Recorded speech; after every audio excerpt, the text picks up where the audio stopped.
এই যে হচ্ছে আমাদের শাওন ভাই, উনি যার পরিচয় আমরা আগে দিয়েছি, খুবই সাহসী একজন মানুষ। শাওন ভাই, আপনি তো একাধারে 3 মাস ছিলেন একটা না বনের মধ্যে, তো আপনার একটা মানে ভয়ঙ্কর এবং সুন্দর অভিজ্ঞতা শেয়ার করেন। আমার সব থেকে সুন্দরবনে আমার ভয়ঙ্কর রেকর্ড ছিল। আমি খুব কাছ থেকে বাঘ দেখছি এবং এত কাছ থেকে বাঘ দেখছি, ও চাইলেই আমাকে আক্রমণ করতে পারতো।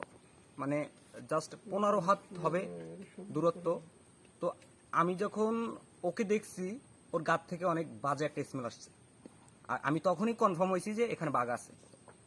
তখন মানে ও 3-4টা ডাক দিছে, ডাক দিয়া ওইখানে দাঁড়াই ছিল 2 মিনিটের মতো। 2 মিনিট দাঁড়ানোর পরে ও আস্তে আস্তে ওইখান থেকে চলে গেছে।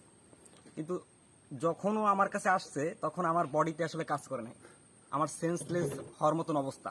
মানে আমি যে কি করব, আমার কাজ করতেছে না আমার ভিতরে কিছু আসলে।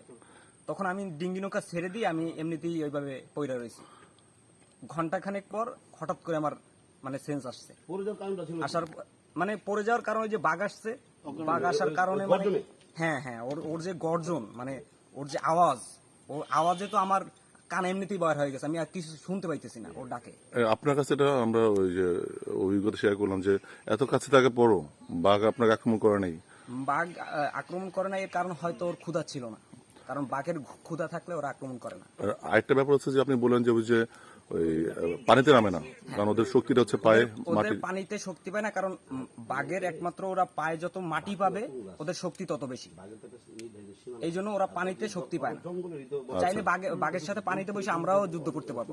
আচ্ছা আচ্ছা, ঠিক আছে, অসংখ্য ধন্যবাদ শাওন ভাই আপনাকে এত সুন্দর অভিজ্ঞতা শেয়ার করার জন্য। আপনার সাথে দেখা হয়ে ভালো লাগছে।